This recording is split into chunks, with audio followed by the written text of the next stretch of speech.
Bismillahirrahmanirrahim. Assalamualaikum warahmatullahi wabarakatuh. Murid-murid tahun 4, apa khabar? Cikgu harap semua dah bersedia untuk kita sambung pembelajaran PDPR Matematik kita pada minggu ini.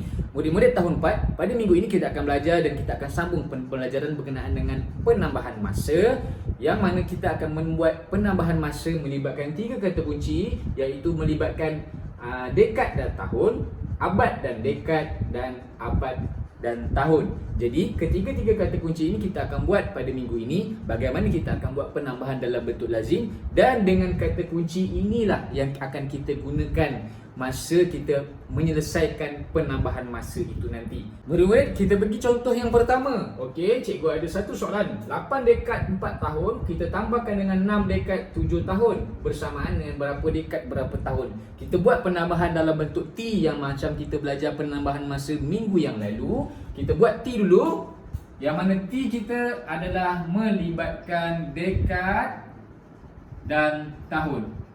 Jadi kita masukkanlah soalan kita dalam bentuk lazim kita. Okey, 8 dekad 4 tahun tambah 6 dekad 7 tahun. Baik, kita buat penambahan seperti biasa terlebih dahulu. Okey, 4 tambah 7 kita dapat berapa? 11. 8 tambah 6 kita dapat berapa? 14. Baik, kita akan dapat 14 dekad dan 11 tahun. Jadi bila kita selesaikan soalan seperti ini, kita perlu semak di bahagian tahun ini. Kita perlu maklum dan kita telah tahu satu dekad bersamaan dengan 10 tahun. Jadi bila kita buat penambahan melibatkan dekad dan tahun, rumah tahun ini tidak boleh lebih daripada 10. Sebab satu dekad bersamaan dengan 10 tahun. Jadi dekat sini tak boleh lebih daripada 10. Bila kita buat penambahan tadi, kita dapat 11. Jadi 11 adalah lebih daripada 10. Bila lebih daripada 10, apa perlu kita buat? Bila lebih daripada 10, kita tolakkan 10 dan kita tambahkan 1 di sini. Kenapa kita kena buang 10 ni? Sebab di sini dah lebih. Dah ada satu dekad dekat sini. Jadi satu dekad tu bersamaan dengan 10 tahun tu kita kena masuk dekat sini. Jadi kita buang 10 dekad, 10 tahun, kita masukkan satu dekad dekat sini. Lepas tu kita dapatlah satu jawapan yang sebetulnya, iaitu 1 tolak sifar, 1 tolak 1 sifar, 4 tambah 1 5, 1 turunkan. Kita akan dapat 15 dekad 1 tahun. Okey, inilah kenapa kita perlu menggunakan kata kunci ketiga-tiga ini apabila menyelesaikan soalan penambahan masa melibatkan kata-kata kunci ini. Jadi macam contoh ini melibatkan dekad dan tahun. Jadi satu dekad mesti bersamaan dengan 10 tahun. Jadi bila kita buat penambahan tak boleh lebih daripada 10. Kalau kurang daripada 10 tak apa, tak ada masalah. Jawapan dia selesai di setakat itu saja. Tapi apabila jawapan kita di sini terlebih daripada 10, ada sesuatu kita perlu buat. Kita perlu buang 10 dan kita tambah 1 di rumah dekad. Ini contoh kita yang pertama. Baik, kita pergi kepada contoh yang kedua. Cikgu ada soalan 8 dekad 7 tahun tambah 8 tahun sama dengan berapa dekad berapa tahun. Jadi seperti biasa, bila kita dapat sahaja soalan begini, kita buat terus penambahan dalam bentuk T kita. Okey, kita masukkan dulu nombor-nombor tersebut. T kita pada kali ini ialah dekad dan tahun. Okey, kita masukkan.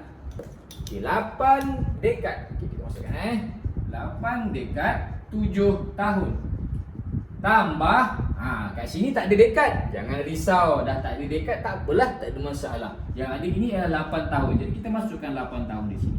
Yang ini kita biarkan, tidak ada nombor, kosongkan. Jadi kita tambahkan seperti biasa. 7 tambah 8 kita dapat berapa? 15. 8 kita turunkan. Macam cikgu cakap tadi, bila kita dah selesai buat penambahan, kita semak di rumah tahun ini. Kita dah tahu satu dekad bersamaan dengan 10 tahun. Jadi dekat rumah tahun ni tak boleh lebih daripada 10. Jadi ini dapat berapa ni? 15. Jadi apa perlu buat? Perlu tolak ke tidak? Kita perlu tolak sebab 15 ni lebih daripada 10. Bila kita tolak 10, kita buang 10 ini, bermaksud kita masukkan satu dekad di rumah dekad. Sebab itu kita tambah 1. Tolak 10, 10 tu adalah bersamaan dengan satu dekad.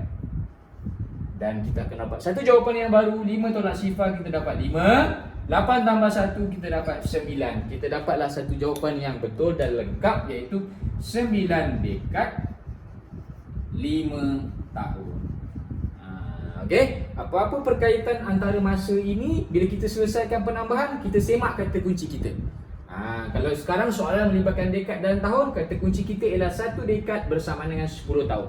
Jadi penambahan di sini tidak boleh melebihi daripada 10. Kalau lebih, macam inilah kita buat. Buang 10, tambahkan 1 di rumah dekad. Dapatlah satu jawapan yang lengkap. Selesai. Ini contoh yang kedua. Murid-murid, kita sambung untuk contoh yang ketiga, yang mana pada soalan yang ketiga ini ataupun contoh yang ketiga ini melibatkan kata kunci abad dan tahun. Jadi di sini kita perlu tahu 1 abad bersamaan dengan 100 tahun. Jadi apa-apa kita buat dahulu penambahan dalam bentuk T kita. Tapi T kita pada kali ini melibatkan abad dan tahun. Jadi kita masukkan dalam kita punya bentuk T. 4 abad 32 tahun tambah 1 abad 5 tahun. 5 nak letak mana?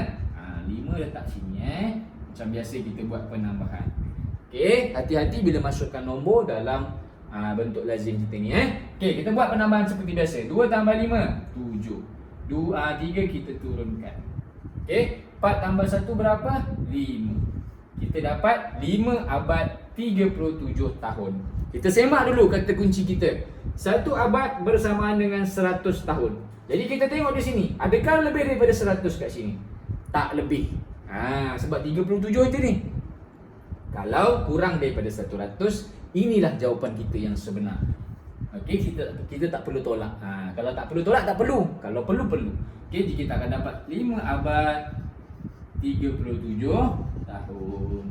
Sekiranya lebih daripada 100 di sini, awak kena buang 100 dan awak kena tambah 1 abad. Itu kalau lebih daripada 100. Ini cikgu cuba contohkan untuk soalan yang kata kunci dia tak lebih. Macam ni 37, bila kita buat penambahan macam biasa ni, kita tak lebih pun daripada 100. Jadi inilah sahaja jawapan dia yang sebenar. Jadi apa-apa bila kita buat penambahan masa ini, kita kena bergantung pada kata kunci kita. Dekat rumah belakang ni tak boleh lebih daripada kata kunci tersebut. Kalau lebih, kita kena buang. Ikutlah kata kunci. Kalau melibatkan dekad dan tahun, tak boleh lebih 10. Kalau melibatkan abad dan tahun, tak boleh lebih 100. Pembelajaran minggu yang lalu, kalau minggu dan hari, tak boleh lebih berapa? 1 minggu berapa hari? 7. Tak boleh lebih 7. Ada minit dengan jam. Jam dan minit. 1 jam bersama dengan 60 minit. Bila kita buat penambahan, rumah minit tak boleh lebih daripada 60. Kalau lebih, kita kena buang 60, tambah 1 kat rumah jam. Itu ialah penambahan masa untuk murid-murid topik pembelajaran tahun 4. Jelas Itu beberapa contoh yang cikgu tunjukkan dan cikgu harap kamu jelas dan faham. Baik murid-murid, ini latihan 3 soalan untuk kamu selesaikan dalam buku latihan kamu. Okey, pastikan bila kita buat penambahan masa dah selesai tambah tu, kamu kena semak. Kalau lebih daripada kata kunci, kamu kena tolak dan tambah 1 dekat rumah sebelah. Ikutlah. Kalau macam ni dekad dengan tahun, bila kamu buat penambahan tu terlebih daripada 10, kamu kena buang 10 kat rumah tahun tu, tambah dekat rumah dekad. Begitulah seterusnya. Kalau tak lebih, jangan tolak. Kalau ada apa-apa soalan, boleh terus berhubungi dengan cikgu. Jangan lupa siapkan tugasan ini. Jumpa lagi dalam PDPR akan datang. Assalamualaikum.